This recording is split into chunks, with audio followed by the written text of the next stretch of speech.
সালাতগুলো আদায় করে নাই, যত ফরজ বিধান আমি আল্লাহ তাআলা দিয়েছি এগুলা মানে নাই। না মানার কারণে এরা জাহান্নামী হয়ে গেছে, এরা ঈমান আনে নাই, এই জন্য জাহান্নামী হয়ে গেছে।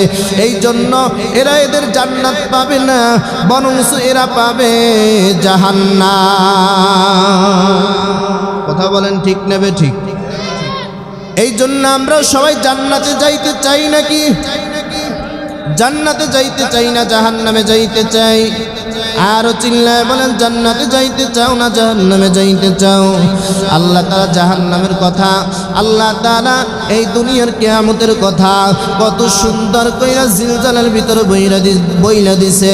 ইদা জুলজিলাতিল আরদু জিলজালাহা ওয়া আখরাজাতিল আরদু আথকালাহা ওয়া ক্বালাল ইনসানু মা লাহা। আল্লাহ বলে, যখন ইসরাফিল যখন প্রথম সিংহায় ফু দিয়া দিবে, ইসরাফিল সিংহায় ফু দেওয়ার পর এই জমিনের ভিতরে একটা কম্পন সৃষ্টি হয়ে যাবে। কি হবে? কম্পন সৃষ্টি হয়ে যাবে, ভূমিকম্পর মতো একটা হয়ে যাবে। বড় বড় কারণ আছে, বিল্ডিং আছে, পাহাড় আছে, এইগুলা জমিনের ভিতরে এইরকম জমিনের সাথে মিলিয়ে যাবে, একদম সমান হয়ে যাবে। কি হয়ে যাবে? সমান হয়ে যাবে। এই জমিনটা হয়ে যাবে কিয়ামতের ময়দান হয়ে যাবে। এবং যারা দুনিয়ার জমিনে যারা দুই নম্বরই কাজ করছে, অন্যেরটা ঠকায় খাইছে, অন্যেরটা জুলুম করে খাইছে, আল্লাহ তাআলা জমিনকে আদেশ করবে, জমিন তোর গর্ভ থেকে সব কিছু বের করে দে। এ জমিন, তোর থেকে সোনা রূপা যা কিছু আছে, মরা মানুষ জিন্দা মানুষ সব কিছু বের করিয়ে দে, সব কিছু বের করিয়ে দে। আল্লাহ তাআলা এই জমিন থেকে সব কিছু, আল্লাহ তাআলার হুকুমে জমিন সব কিছু বের করে দিবে। এই জমিন বলে দিবে যে কোন জায়গায় বসে তুমি সুদ খাইছো, ঘুষ খাইছো, অন্যের সাথে জিনা করছো, দুই নাম্বারই কাজ করছো, কত হারামের ভিতরে জড়িত হইছো, কত মদের আড্ডার ভিতরে গেছো, গুনার ভিতরে গেছো, এইগুলা জমিন সব বইলা দিবে রে যুবক। এ যুবক বাইরা কোন জায়গা থেকে রেহাই পাওয়া যাবে? জমিন সব কিছু বের করে দিবে। এবং মানুষগুলা সিংহায় ফু দেওয়ার আগে এবং পরে বলবে, হায় রে কি হয়ে গেল, কি হয়ে গেল, এই মাত্র তো জমিন ঠিকই ছিল, হঠাৎ কইরা কি হইল? এই মানুষগুলা একজন আর একজনকে বলা বলি করবে, কি হয়ে গেল, কি হয়ে গেল, জমিনে কি হয়ে গেল, ভূমিকম্পর মতো হয়ে গেল, বড় বড় দালানগুলা কেন মিশে গেল জমিনের সাথে, কেমন জানি মানুষগুলা সব কিছু থেকে বের করা দিতেছে। আল্লাহ তাআলার হুকুমে জমিন সব কিছু তার গর্ভ থেকে বের করে দিবে। আল্লাহ তাআলার হুকুম যখন হয়ে যাবে সব কিছু বের করে দিবে। আর মানুষ বলবে, হায় রে হায়,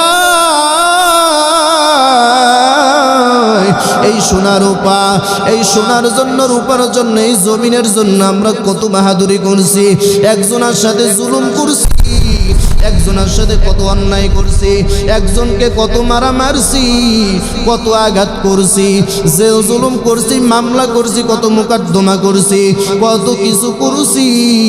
আজকে এগুলো সব মূল্যহীন হয়ে যাবে। কি হয়ে যাবে? কোন মানুষ থাকবে না নেওয়ার জন্য। মানুষগুলো বলবে, হায় হায়, আজকে কি হয়ে গেল, কি হয়ে গেল। এইগুলো সব মূল্যহীন হয়ে যাবে, নেওয়ার কোনো মানুষ থাকবে না। এই সোনার রূপার জন্য, এই অলংকারের জন্য আমরা কত না ঝগড়া করছি, কত না রাহাজানি করছি, মানুষকে কত না মারা মারছি। আজকে কই গেল টাকার বাহাদুরি, কই সম্পদের বাহাদুরি? আরে যুবক ভাই ভালো করিয়া বুঝো রে, যুবক ভাই ভালো করিয়া বুঝো, দুনিয়া কিছু না। আল্লাহ তোমার জন্য জাহান্নাম বানাইছে, আল্লাহ তাআলা তোমার জন্য জান্নাত বানাইছে। নেক আমল যদি করতে পারো, আল্লাহ তোমার জন্য জান্নাত বরাদ্দ করে রাখছে। আর যদি নেক আমল না করো, দুনিয়ার লোভে পড়িয়া যাও, দুনিয়ার সোনা গয়নার লোভে পড়িয়া যাও, বিবির লোভে পড়ো, দুনিয়ার পিছনে পড়ে যাও, তাহলে কিন্তু আখিরাত বরবাদ হয়ে যাবে। ঠিক না বেঠি?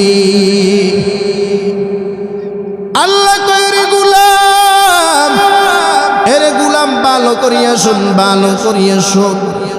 আমি আল্লাহ তোর জন্য এমন একটা জাহান্নাম বানাইছি, কিয়ামতের ময়দানে আল্লাহ রাসূল আপনার আমার নবী সরকারে দো আলম নবী জনাবে মুহাম্মদুর রাসূলুল্লাহ সাল্লাল্লাহু আলাইহি ওয়াসাল্লাম সিজদায় পড়িয়া যখন কাঁদবে, আল্লাহ তাআলা বিচার শুরু কইরা দিবে।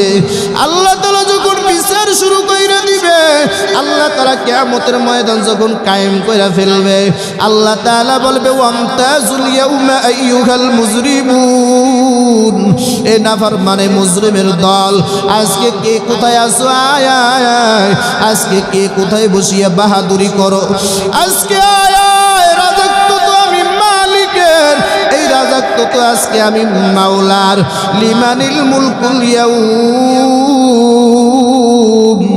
লিল্লাহিল ওয়াহিদিল কাহ্হার। আল্লাহ তাআলা এই শব্দটা ব্যবহার করি, আল্লাহ তাআলা কগ্গারিয়াতের সিফতটা টানাইয়া আল্লাহ তাআলা তার কুদরতি আসনে বইসা আল্লাহ তাআলা বলবে ওয়ামতাজুল ইয়াউমা আইয়ুহাল মুজরিমুন, এ নাফরমানের দল, এ মুজরিমের দল, এ জালেমের দল, দুনিয়ায় বসিয়া কি করছো? অন্যেরটা ঠকাইয়া খাইছো, মনে করছো ও জানে না, ও জানে না, কিন্তু আমি মালিকের চোখ তো তুই ফাঁকি দিতে পারো নাই, ঠিক নেবে ঠিক। আজকে আমি মালিকের চোখ কেমনে ফাঁকি দিবি?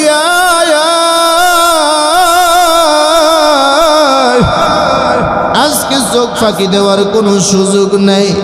ওই কিয়ামতের ময়দানে যদি আপনি আমি বলি ও মালিক আজকে আপনি আমাদেরকে মাফ করে দেন, মাফ করে দেন, কোনো সুযোগ নেই।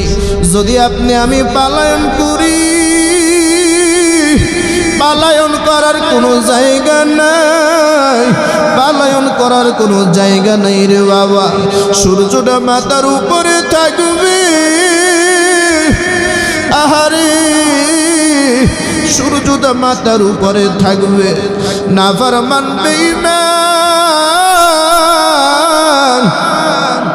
আরে নাফরমান বেঈমান চিল্লা পাল্লা করবে আর বলবে আল্লাহ আর সহ্য হয় না, এবার আমাকে মাফ করে দেন।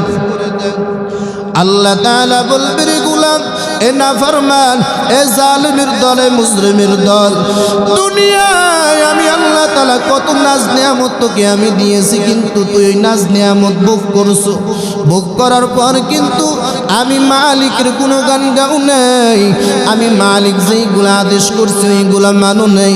তুই হারাম পথে চলছো, খারাপ পথে চলছো, তুই এইরকম দুর্নীতি করছো, রাহাজানি করছো, চাঁদাবাজি করছো, এইরকম জিনা করছো, সুদের ভিতরে লিপ্ত ছিলি, আর তুই মনে করছো যে তোর কোনো আযাব হবে না, আযাব হবে না, শাস্তি হবে না।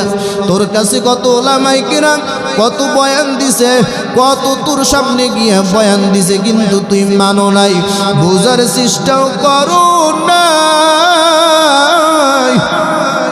আজকে রাজাক তো আমি মালিকের আর একটা কথাও বলবি না। আল্লাহ তাআলা বলবে রে ফেরেশতার দল, ও ফেরেশতা তাড়াতাড়ি জাহান্নামে যারা, তাদেরকে জাহান্নামে ফালায়া দাও। আল্লাহ রাসূল সাল্লাল্লাহু আলাইহি ওয়াসাল্লাম বলবেন ও মালিক, আমার একটা উম্মত যদি জাহান্নামে দাও আমি কিন্তু জান্নাতে যাব না। আল্লাহ তাআলা বলবে রে আমার হাবিব,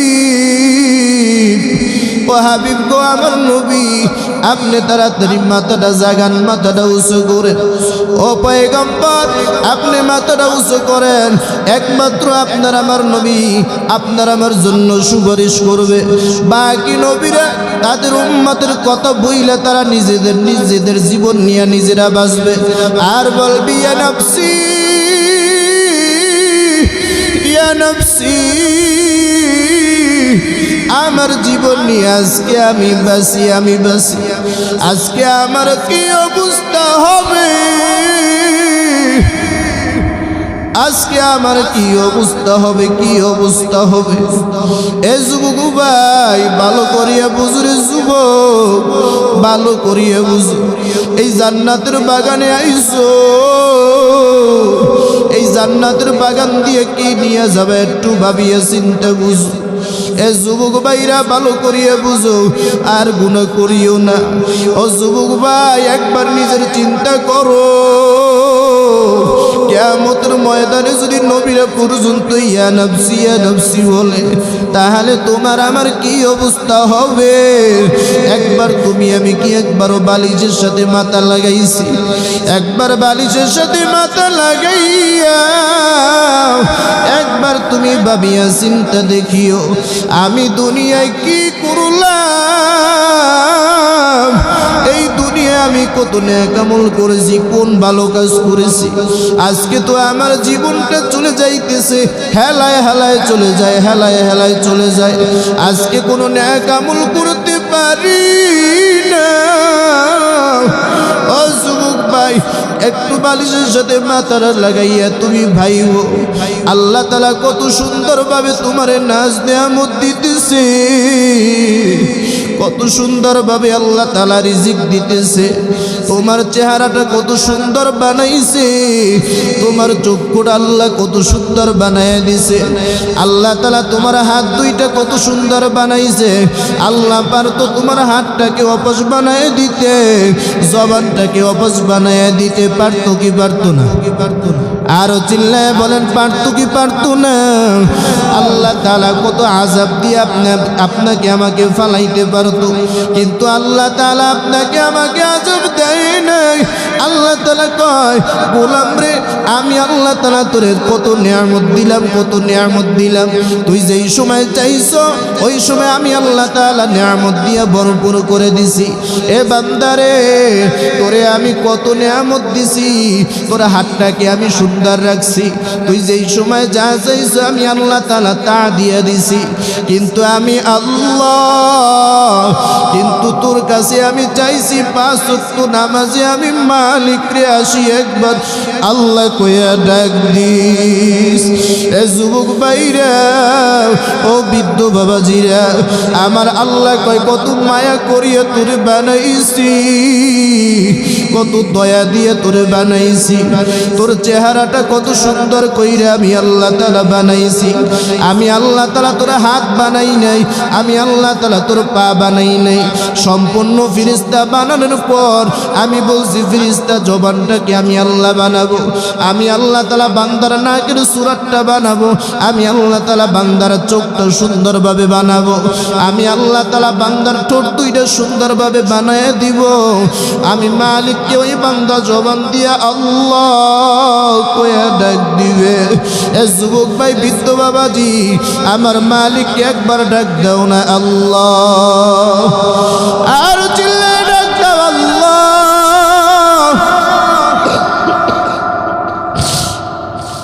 আমার মালিককে ডাকলে কি কোনো লস আসেনি? আমার আল্লাহ কয়, রে গোলাম, তোরে আমি আল্লাহ তাআলা কত সুন্দর করিয়া বানাইয়া নাজ নিয়ামত দিয়ে ভরপুর করে দিছি। আল্লাহর বান্দা মালিককে ডাকে আর কয়, আল্লাহ তুমি ছাড়া আমার আর কেউ নেই, তুমি ছাড়া আমার কেউ নাই। বারবার ডাকার পর, বারবার ডাকার পর আল্লাহ কয়, রে বান্দা, ওর নাম জাহান্নামের খাতায় লিখা। বিবি কয়, রে স্বামী, এতবার তুমি ডাকতেছো, তুমি কি আওয়াজ শুনো নাই? আল্লাহ তোমার নামটা জাহান্নামের খাতায় লিখে দিছে। বিবিকে ডাক দিয়ে কই, বিবি, এই মালিকের দরজা ছাড়ার কোনো দরজা আছে? কয়, না না স্বামী রে, এই মালিকের দরজা ছাড়ার কোনো দরজা নাই, আর কোনো দুয়ার নাই, আর কোনো পথ খোলা নাই। ওই সময় আল্লাহর বান্দা ডাক দিয়ে কয়, রে বিবি, আল্লাহ আমার যদি খুশি হইয়া জান্নাত জাহান্নামে দেয় আমার কোনো আফসোস নাই। আল্লাহ তাআলা যতক্ষণ পর্যন্ত মাফ না করবে, আল্লাহ তাআলা যতক্ষণ পর্যন্ত খুশি না হইবে ততক্ষণ পর্যন্ত এই মালিকের দরজা থেকে যাব না। আল্লাহর বান্দা ডাক দিয়ে কয়, রে আল্লাহ, তোমার দরজা ছাড়া আর কোনো দরজা নাই, আর কোনো দুয়ার নাই। আল্লাহ রে, তোমার দরজায় আসি আমি তোমারে ডাকতেছি, কার দরজায় গিয়ে ডাকবে? এরকম কোনো মালিক দেখি না, এরকম কোনো রব দেখি না যার দরজায় গিয়ে ডাক দিব। কিছুক্ষণ পর আবার গাইবি আওয়াজ যায়, আল্লাহর বান্দা এতক্ষণ তোমার নাম জাহান্নামের খাতায় লিখেছিল, এখন তোমার নামটা আমার আল্লাহ জাহান্নামী খাতা থেকে কাটিয়া জান্নাতের খাতায় লিখে দিছে। আল্লাহ তাআলা পারে কি পারে না? আরো চিল্লায় বলেন পারে কি পারে না? আল্লাহ তাআলা কয় আমি এমন একজন রব, সকালবেলা যেই বান্দা গুনাহগার হয়, গুনাহ নিয়ে যায়, বিকালবেলা আমি আল্লাহ ওই বান্দাকে জান্নাতি বানাইয়া তারপরে ওই পথ দিয়ে আমি আল্লাহ তাআলা আবার নিয়ে আসি। আল্লাহ কয় সকালবেলা যেই বান্দা জাহান্নামী থাকে, বিকালবেলা আমি আল্লাহ ওই বান্দাকে জান্নাতি বানায়া দিই। ঠিক নেবে ঠিক? আল্লাহ কয় আমি এমন একজন রব, যেই মাওলারে ডাকলে, যেই মালিককে ডাকলে কোনো লস নাই, লাভ ছাড়া। কথা বলেন ঠিক নেবে ঠিক? এবার পয়গম্বরে আরবি সাল্লাল্লাহু আলাইহি ওয়াসাল্লাম সিজদায় পড়িয়ে যখন কাঁদতেছে, ওসমান আলী আবু বকর আসিয়া কয় পয়গম্বর মাথাখানি উঠান। ও পয়গম্বর মাথা উঠান, আর কান্না কইরেন না। আল্লাহ তাআলা বলে হাবিব এবার মাথা উঠান। যেই বান্দাকে, যেই আপনার উম্মতকে পছন্দ হয়, ওই উম্মতদেরকে আপনি নিজ হাতে হাউজে কাউসারের পানি পান করাইয়া, তারপরে পেয়ালা দিয়া পান করাইয়া, যাকে পছন্দ হয় তাকে আপনি জান্নাতে ঢুকাইয়া দেন। আল্লাহু আকবার। আল্লাহর পয়গম্বর ডাইকে ডাইকা কয় ওসমান আলী আবু বকর কই, তাড়াতাড়ি তাড়াতাড়ি জাহান্নামের গেটে গেটে গিয়ে দাঁড়ায় যায়। আল্লাহ জানি আমার বান্দুমাদেরকে জানি জাহান্নামে না ফালায়া দেয়, না ফালায়া দেয়। এ ওসমান আবু বকর আলী তাড়াতাড়ি যা, জাহান্নামের গেটে গেটে গিয়ে দাঁড়াইয়া যা, দেখ আমার আল্লাহ আমার উম্মতদেরকে আবার জাহান্নামে ফালায়া দেয় নাকি। একটা উম্মত যদি জাহান্নামে যায়, আমি পয়গম্বর জান্নাতে যাব না। আল্লাহর পয়গম্বর উম্মতদেরকে পেয়ালা দিয়া পানি পান করাইয়া তারপরে জান্নাতে ঢুকায়া দেয়। ইতিমধ্যে আবার যখন হাউজে কাউসারের কিনারায় গিয়া, এইরকম হাউজে কাউসারের কিনারায় গিয়া কাউসারের পানি যখন পেয়ালা দিয়া পান করাইবে, তখন ফেরেশতারা একটা এরকম পর্দা ফালাইয়া দিবে। কি ফেলাইবে? এইরকম একটা পর্দা ফালাইয়া দিবে। পর্দা যখন ফালাইয়া দিবে, আবার উম্মতেরা চিল্লা চিল্লি করবে, আল্লাহর পয়গম্বর ও নবী আমার, এই ফেরেশতারা পর্দা ফালাইয়া দিছে, আমাদেরকে আপনার কাছে যাইতে দেয় না, যাইতে দেয় না। আল্লাহর পয়গম্বর বলবে ফেরেশতার দল, ও ফেরেশতা আমার উম্মতদেরকে কেন বাধা দিছো? ফেরেশতারা বলে আল্লাহর পয়গম্বর আপনি দুনিয়ায় যেই সময় ছিলেন না, আপনি যেই সময় দুনিয়ায় ছিলেন না, এই উম্মতেরা, আপনার এই উম্মতেরা এরা আপনাকে দেখে নাই, কিন্তু না দেখা এরা দাড়ির ভিতরে পুছ লাগাইছে, আপনার কোনো সুন্নতকে মানে নাই, আপনার কোনো সুন্নতকে পালন করি নাই, এর গালের ভিতরে কোনো সুন্নত নাই। আল্লাহর পয়গম্বর সুকান সুকান দূর হয়ে যা, দূর হয়ে যা, তুই আমার উম্মত না, তুই আমার উম্মত না। ও যুবক ভাই, বিদ্যু বাবাজি, ভালো করিয়ে বুঝো, ভালো করিয়ে বুঝো, এই দুনিয়া কিন্তু কিছুই না। গুনাহ নিয়ে গেলে কবরটা জাহান্নাম হয়ে যাবে, গুনাহ নিয়ে গেলে কিন্তু কবরটা জাহান্নাম হয়ে যাবে। দুই পাশের মাটি এমন জোরে চাপ মারবে, সহ্য করা যাবে না। কবরের ভিতরে 99টা সাপ আইসা কামড় দিবে। ওই গলার থেকে, গোড়ার থেকে, ঠ্যাং থেকে পেঁচায়া পেঁচায়া পেঁচায়া পেঁচায়া গলার দ্বারে আসিয়া কামড় দিবে। ওই জাহান্নামের আযাব সহ্য করতে পারবি নি। জাহান্নামের আযাব সহ্য করা যাবে না। জাহান্নামের আযাব কোনোদিনও সহ্য করা যাবে না। ও যুবক ভাই, ওই সূর্যের তাপ এখন সহ্য করতে পারো না। দুনিয়ায় গরম আসলে গরম কত কিরকম আমাদের কত রকম, এইরকম ঘাম দিয়ে গামায়া ফেলে জামা নোংরা হয়ে যায়। আমরা কতক্ষণ পর ঠান্ডা পানি খাই, মাথায় পানি দিই, ছায়ার ভিতরে যাই। আমরা কিন্তু এইরকম সহ্য করতে পারি না। দুনিয়ার রৌদ্র যদি সহ্য করতে না পারো, কিন্তু জাহান্নামের আযাব তুমি কেমনে সহ্য করবা? ওই জাহান্নামের আযাব সহ্য করতে পারবা না। সাহাবায়ে কেরাম জাহান্নামের ভয় শুধু কাঁদতেন। ওসমান রাদিয়াল্লাহু তাআলা আনহু কবর দেখলে শুধু ফুপায়ে ফুপায়ে কাঁদতো, ফুপায়ে ফুপায়ে কান্নাকারি কইরা দাড়ি মোবারক ভিজায়া ফেলতো। আর বলতো, রে ওসমান আপনি কেন কান্না করে? ওসমান রাইকা রাইকা কয়, ভাই গো, এই আখিরাতের প্রথম ঘাটির নাম হইল কবর। এই কবরে যদি ধরা খাইয়া যায়, আমি ওসমান কিন্তু আর রেহাই পাবো না। এই জন্য যুবক ভাইরা এখনই দোয়া হয়ে যাবে, আর গুনাহ করবা না, মা বাবাকে কষ্ট দিবা না, নামাজ ছাড়বা না। কারা কারা ওয়াদা দিতে পারবা মনের নেক নিয়ত দিয়া, নেক মাকসাদ দিয়া দুইটা হাত আমার মাওলার জায়গায় দেখা দাও। সবাই বলেন নারায়ে তাকবীর। আওয়াজ দিয়া কন নারায়ে তাকবীর। ও যুবক ভাইরা, হাত নামাবো না, হাত নামাবো না। আমার মালিকের ক্যামেরায় ভিডিও হয়। আমার আল্লাহ কয়, রে বান্দা, ওয়াদা করে ফেলছো, আমি আল্লাহ তোর ওয়াদাকে কবুল করে নিলাম। ও দয়ার মালিক, এই মজলিসের ভিতরে কারা কারা ওয়াদা করছে, আল্লাহ তাদের ওয়াদা কবুল করে নেন। যুবক ভাইদেরকে কবুল করে নেন। আল্লাহ মাহফিলকে হিদায়াতের জরিয়া বানায় দেন। এই ওয়াদার উপরে অটল থাকার তৌফিক দিয়ে দেন। বলেন